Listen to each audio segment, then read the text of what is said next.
I knew something was wrong the moment I heard the laughter echoing from inside the house I bought for my parents, the one they swore no one had the keys to accept them. And me. But when I pushed the door open, I froze. My sister, Emily, stood in the living room, surrounded by boxes, moving in like she owned the place. She didn't even look surprised to see me, just annoyed. "Can you move? You're blocking the doorway," she said, as if I was the intruder. "Let me back up. My name is Daniel, the eldest son, the responsible one, the one who worked 2 jobs for years to pull my family out of debt. When I finally hit success, my business taking off, I did the one thing I'd always dreamed of. I bought my parents their dream beach house. A calm, whitewashed haven with a balcony overlooking the water and sunsets that painted the entire sky in gold. My parents cried when I handed them the keys. Emily rolled her eyes. She'd always been the favorite, even though she never kept a job for more than a few months. But she knew how to play the victim, how to twist a story, how to make my parents take her side. I was used to it, but this felt different. As I stepped into the living room, Emily smirked. "Mom and Dad said I could stay here for a few weeks," she said, placing her designer bag. One she definitely didn't buy herself on the couch. "Stay," I repeated. "This is their retirement home, not your apartment." She shrugged. "Well, they're not using it right now, so why let it stay empty?" Her casual tone sent a chill down my spine. "Because here's what you need to know. Emily didn't borrow things. She took things, claimed them, never returned them. Cars, money, clothes, even people's credit cards. She always had a way of turning her mess into someone else's responsibility. But letting her stay for a few weeks in the beach house? That wasn't a red flag. That was a warning siren. I tried calling my parents. No answer. Tried again. Straight to voicemail. Meanwhile, Emily kept unloading her boxes. Clothes, candles, skincare, dozens of shoes. As if this had been planned for weeks. "Why do you have so much stuff?" I asked slowly. She didn't look up. "Because I'm moving in," she said casually. "Mom and Dad said it's only fair. Since you bought the place, they thought we should share it." My stomach dropped. Share? No. Something wasn't adding up. My parents would never make that decision without talking to me. Unless they had been convinced, manipulated, guilt-tripped. As Emily hummed while placing her belongings into the master bedroom meant for our parents, a cold realization crept in. This wasn't a misunderstanding. This was a setup. And standing in that beautiful house I bought out of love, a house now filled with my sister's entitlement, I felt a quiet unease settle behind my ribs, a feeling that whispered, "Something much bigger is happening behind your back." And this was only the beginning. If I said this was the first time Emily crossed a line, I'd be lying. But this was the first time the lines weren't just crossed, they were erased. As she unpacked in my parents' master bedroom, I walked out onto the balcony to clear my head. The ocean breeze usually calmed me. Today it didn't. I scrolled through my phone, trying my parents again. Voicemail. Again. Voicemail. That alone felt unusual. My mom never ignored my calls, especially not 3 in a row. But lately, she'd started taking hours to respond, giving short, rushed answers. Dad had been even stranger. Quiet, distant, repeatedly insisting everything was fine. Except, nothing felt fine. A week before all this, I remembered overhearing Mom on the phone late at night.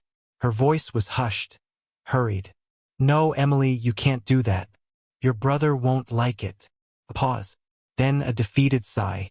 "Fine. I'll talk to him." When I asked her the next morning what the call was about, she brushed it off with an anxious smile. "Oh, just something silly. Don't worry about it." That was red flag number 1. Red flag number 2 came when Dad asked me, out of nowhere, if the insurance on the beach house covered family disputes. I laughed, thinking he was joking, but he didn't laugh back. Then there were the money issues. Suddenly, they needed a little help covering unexpected bills. Strange, because I had made sure their finances were steady. I even set automatic deposits for them monthly, but they seemed stressed, almost scared. Whenever I brought it up, they'd say the same thing. "Let it go, Daniel. We're managing." Except I knew them, and they weren't managing. And every time I visited, Emily was there, not living with them. She claimed she was just visiting. But her car always parked outside, her coffee cups on the counter, her perfume lingering through the hall. I'd walk in, and she'd smirk, toss her hair, and say, "Oh, you always show up unannounced." Mom and Dad were busy, like she wanted me to feel unwanted in my own family's home. But the biggest red flag? The shift in their tone whenever Emily's name came up. They were nervous, skittish, like saying the wrong thing might start a fight. Back at the beach house, as she shoved her clothes into the closet meant for our mother, she spoke without looking at me. "You know they've been under a lot of stress, right?" "What stress?" I asked. She shrugged. "Money stuff. Don't worry. I'm helping them." My jaw tightened. Helping them? Emily could barely help herself. Something wasn't right. The way she talked, the way she acted like their spokesperson, the way she kept deflecting questions, dodging them with smooth, rehearsed lies. My chest clenched with a mix of frustration and fear. I bought this house to give my parents rest, joy, peace. But all I felt now was the creeping dread that someone had poisoned the very place meant to heal them. And the more I watched Emily move in like she'd already won, the more I realized this wasn't just about a beach house. Something much deeper was being hidden from me. And whatever it was, I knew Emily was at the center of it, that I didn't find out the truth by snooping. I found out because my mother, my timid, soft-spoken mother, finally broke. It happened that same evening. Emily had gone out to pick up a few things for the house, leaving the beach house eerily quiet. Mom and Dad finally called me back and asked me to come to their primary home to talk. Their voices sounded defeated. When I walked in, they were sitting on the couch, hands clasped tightly together like they were bracing for impact. Mom's eyes were red. Dad looked 10 years older. "Daniel," Mom whispered, "there's something we've been hiding from you." My stomach dropped. Dad slid a stack of documents across the coffee table toward me. At first, I didn't understand what I was looking at. Legal documents, amendments, property transfers. Then one bold header hit me like a sledgehammer. Updated last will and testament, specifically. A section labeled, "Transfer of Beach House 2. Emily Harper." I froze. What is this?" I managed to choke out. Mom burst into tears. Dad swallowed hard. And then the betrayal unraveled. Emily had manipulated them into rewriting their will. She told them I was too busy and didn't actually care about them. She told them they needed someone present and involved to inherit responsibility. And according to her, that someone was her. But that wasn't the worst part. Dad stood up and began pacing, running a shaky hand through his thinning hair. "She said you gifted the beach house to us so she could live closer to us. She claimed you offered it, that it was your idea." I felt my knees weaken. Emily told them the beach house was meant for her. The home I bought, the home I planned, the dream I poured my savings into. She had twisted it into a weapon to secure her future. Mom continued, voice trembling. "She said she'd be moving in to help us with everything. And that you didn't mind." I stared at her in disbelief. "She lied," I said hoarsely. "Why didn't you just ask me?" Mom's face crumpled. "She said if we told you, you'd get angry. Maybe take the house back." Emily knew exactly how to play them. Their fears, their vulnerability, their health struggles. She preyed on all of it. My hands shook as I flipped through the papers. The will was already signed, notarized, filed. She had fast-tracked everything. Every signature felt like another stab to the chest. "So she gets the house?" I whispered. "Just like that." Dad nodded helplessly. "She was very convincing. And we thought you wouldn't mind." She said you had plenty, and this was just a gesture. A bitter laugh escaped my throat. A gesture? I gave you that house out of love, not to hand it to her like some prize she didn't earn. Mom reached for my hand, crying. We're so sorry. We didn't want to hurt you. We didn't realize, until today, how wrong it felt. I leaned back, staring at the ceiling as the weight of betrayal sank in. My own sister, stealing the future I built for my parents, claiming the home I worked years to afford, manipulating our parents into rewriting their will behind my back. I wasn't just angry, I was shattered. But in the middle of that heartbreak, something inside me shifted. Quiet, dangerous resolve. Emily thought she had won. She had no idea how wrong she was. I drove home without saying much else. I didn't trust myself to speak. Not when my hands were trembling on the steering wheel. Not when my chest felt like someone had carved out the center of it. The moment I got inside my apartment, the silence hit me like a tidal wave. Everything felt heavier. My coat, my keys, even the air in the room. I sank onto the couch and buried my face in my hands. My own sister had robbed me in broad daylight. Not of money, not of property, but of trust, of dignity, of the very meaning behind my gift. I had bought that beach house so my parents could finally relax after decades of sacrifice. I wanted them to have a sanctuary.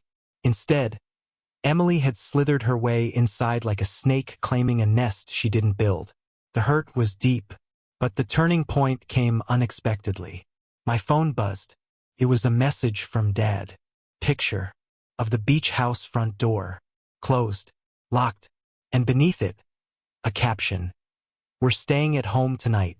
We didn't feel comfortable with how Emily spoke to us. I stared at the words.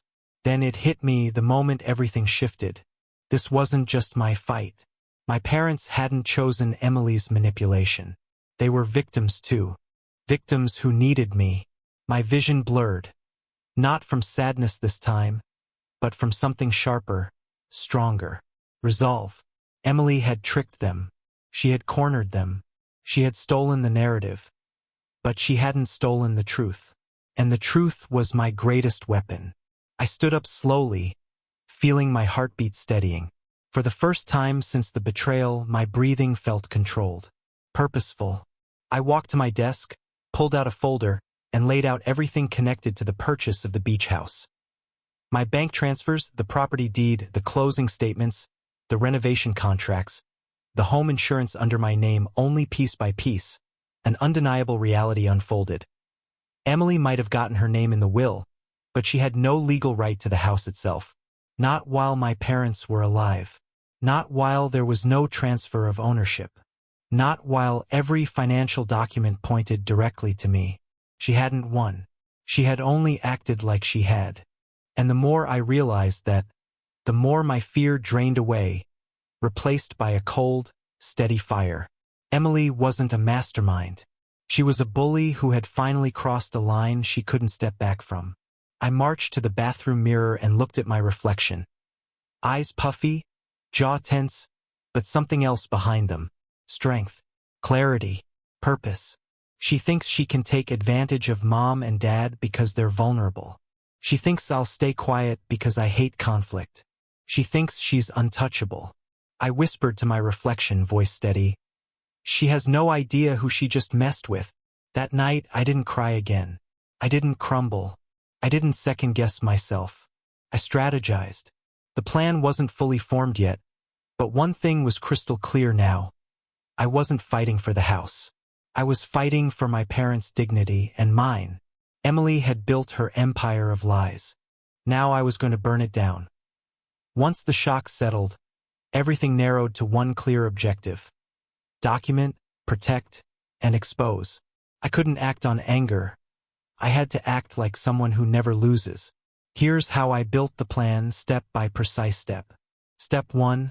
Lock down the paper trail. First thing, I photocopied every single document I could touch. The deed showing the house was purchased in my name, mortgage and insurance records, renovation invoices, receipts from contractors, bank transfers proving I paid in full. Originals went into a safety deposit box my lawyer set up that afternoon. Copies were scanned and encrypted to a private cloud. If Emily or anyone tried to claim ownership, I wanted the paperwork to shout the truth louder than any lie. Step 2. Find the inconsistencies. I sat with the will I'd been shown and mapped every change. Dates, notary stamps, witness names. Small errors began to pop out. Mismatched handwriting habits, an unusual notary phone number, a timestamp that didn't align with Mom's hospital visits. Those tiny things are the ones fraudsters assume people won't notice. I did notice. Step 3. Recruit professionals quietly. I called the family lawyer I trusted and a forensic document examiner.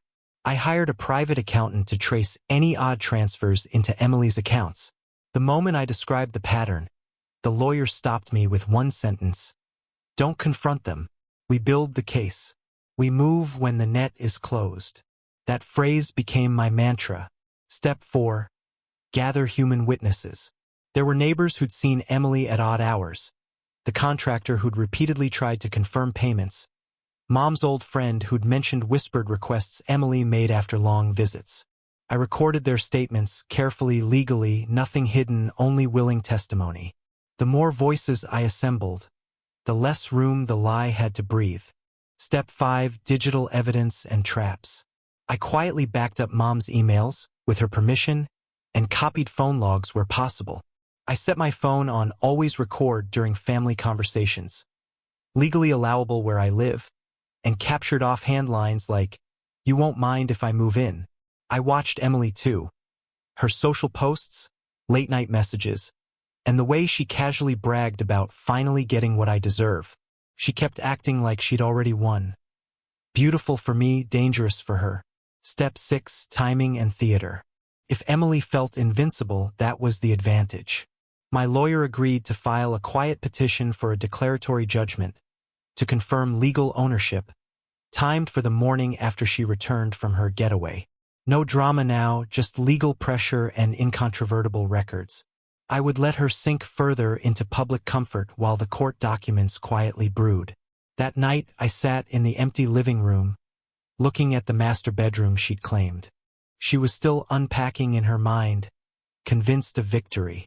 My chest was steady.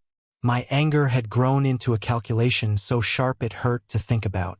She walked around like she owned the place. I smiled, quiet, cold. She had no idea how carefully I'd already prepared to take everything back. The climax didn't begin with shouting. It began with a knock. The kind of knock that makes a guilty person flinch. Emily was in the kitchen of my beach house, wearing sunglasses indoors and drinking from a mug that said Queen of Everything, when the sheriff's deputy stepped inside, followed by my attorney. Her smile dropped so fast it was almost cinematic. "Emily Carter?" the deputy asked. She hesitated. Yes." He handed her a thick envelope. "You've been served. Mandatory court appearance. Allegations of property fraud, falsification of documents, and unlawful occupancy." Mom froze. Dad's fork clattered onto his plate. Emily's face drained to a pale, chalky white. What is this? Fraud? I didn't. This house is part of my inheritance," she sputtered. My attorney's voice was calm, almost bored. "The court will determine that. Please vacate the premises until the matter is resolved." Emily turned to me, eyes bulging. "You did this? You're kicking me out? This is our family home." I stepped forward, quiet but firm. "It was never yours. And now, everyone will know exactly what you tried to do." The courtroom twist 2 weeks later. The courtroom was full. My parents on one side, Emily and her shaky lawyer on the other. Local reporters had been tipped off. Inheritance scandals always draw attention. Emily came in dressed in white, as if fabric could hide her guilt. My lawyer began by presenting the forensic analysis. The signature on the updated will was forged. The notary stamp belonged to someone who had died 3 years earlier. Witness signatures were traced directly from old documents. The courtroom murmured. Then came the accountant's findings. Emily had been siphoning small deposits from Mom's account for years to help with travel expenses. amounting to thousands. Mom covered her mouth. Dad shook his head, eyes full of betrayal. But the final blow was my recorded conversation. Her laughing about finally moving into the house she deserved and getting ahead of the will. When the judge played it, Emily stood frozen, shaking, eyes full of pure panic. Her lawyer quietly slumped in defeat. The judge's ruling was swift. The forged will was invalid. The beach house belonged solely to me. Emily was ordered to pay fines, reimburse stolen funds, and undergo a fraud investigation. She was barred from the property indefinitely. Gasps filled the room. Emily burst into tears, mascara streaking down her cheeks. Mom, Dad, say something. Tell them I didn't mean. I was just... Dad didn't even look at her. Mom whispered, "How could you?" The humiliation was total, public, irreversible. As the bailiff escorted her out, she turned toward me, voice cracking. "You planned this. You planned everything. I didn't deny it. You moved into a house that wasn't yours," I said. "I moved you out with the truth." And for the first time, she understood. I hadn't just won. I had ended the game she thought she controlled. The courtroom felt cold after Emily was escorted out, but the silence that followed wasn't empty. It was cleansing. For the first time in months, I felt air move freely in my chest. The weight of suspicion, manipulation, and quiet heartbreak finally gone. My parents walked up to me slowly. Mom's eyes were red, half from crying, half from shock. Dad put a trembling hand on my shoulder. "We're sorry," he whispered. "We should have seen what she was doing. We trusted the wrong daughter. I didn't want their guilt. I just wanted peace." And now, finally, we had a chance to rebuild without the poison of favoritism and secrecy. The community's response to the case made local news. Daughter inherits house. Sister caught in elaborate fraud scheme. People I hadn't spoken to in years reached out. Some apologized for believing Emily's lies. Some congratulated me. Many simply shared their own stories of that one family member who felt entitled to everything. For once, the narrative wasn't twisted by Emily. Her charm couldn't save her. Her excuses couldn't hide her actions. The truth had done what truth always does: cut through the noise. What happened to Emily within a month? She lost her job. Her boyfriend broke up with her after seeing her behavior splashed across the news. The fraud investigation forced her into mandatory restitution payments. And the cherry on top: the landlord of her old apartment refused to renew her lease because of high-risk behavior. Everything she tried to take slipped through her fingers. But here's the part that surprised even me. She tried to call multiple times. Her voicemails ranged from sobbing apologies to rage-filled accusations. I saved them, not to use against her, but to remind myself why boundaries matter. I never called her back. Some bridges aren't meant to be repaired. Some are meant to burn so no one ever crosses them again. My life now, the beach house, is finally what I intended it to be. A refuge for my parents. A dream home without drama. A place where we sit together on the porch, watching the ocean instead of watching our backs. Mom cooks again. Dad laughs more. And I've rediscovered something that I lost for years. My own worth. Not measured by what I provide. Not overshadowed by someone else's entitlement. Just mine. Poetic justice ending in the end. Emily tried to steal a home built with love. But all she did was expose how empty her own foundation truly was. And the girl who tried to take everything walked away with nothing but the consequences she earned. Microphone to the viewers. Have you ever been betrayed by someone who thought they could get away with it? Someone who believed you'd stay quiet forever? Share your story in the comments. Your voice deserves to be heard. And if you want more powerful revenge stories like this, don't forget to like, subscribe, and turn on notifications.